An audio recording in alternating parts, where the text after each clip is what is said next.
Today I'm going to be making a welding table so I don't have to be welding on the floor anymore. To build it, I'm going to be using this Gabion basket with a piece of plywood on top. On top of the plywood, I'm going to put down some sheet metal so I can weld on it without burning the wood.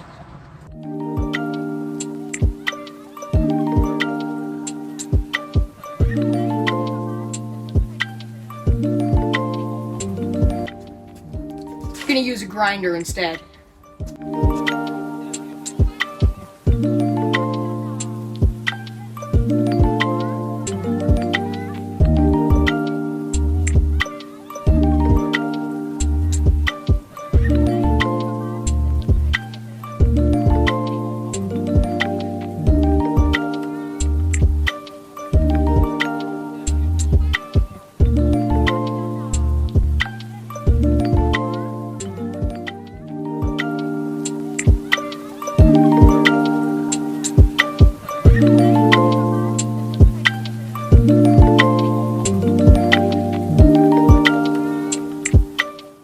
Alright, well the welding table's done. Let's take a look at it. It's got staples, it's just stapled down.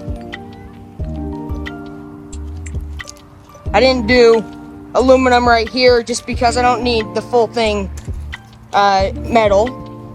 On the bottom, all I did was I just folded it under. That will work for now. If I need, I might staple the bottom. But yeah, there it is.